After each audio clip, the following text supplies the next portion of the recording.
kal divanı köngül.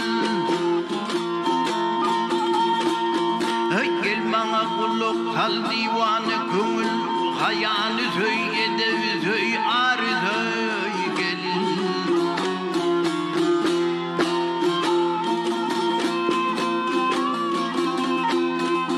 Dünyanın perdelerine me akıtacağım.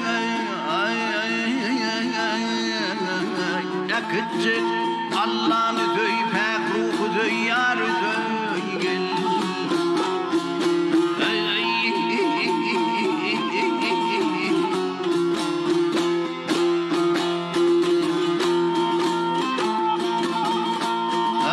Sen ömrümde hakkın yolundan çıkma, yazıksız benden gönlünü yakma.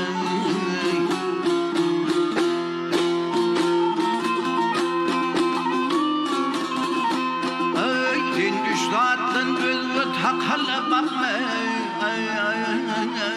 gel bakma, kalımı kıtabı bugün kârıdır.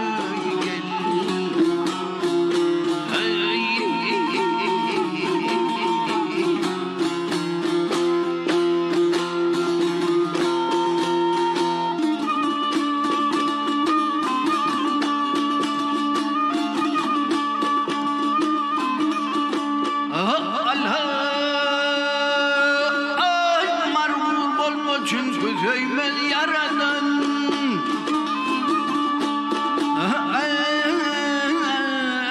yaradan, yaradan, kiçilik et bakma halka kayadan.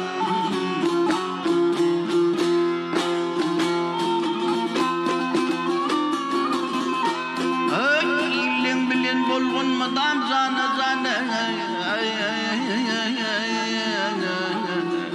zana zan, arıyı söy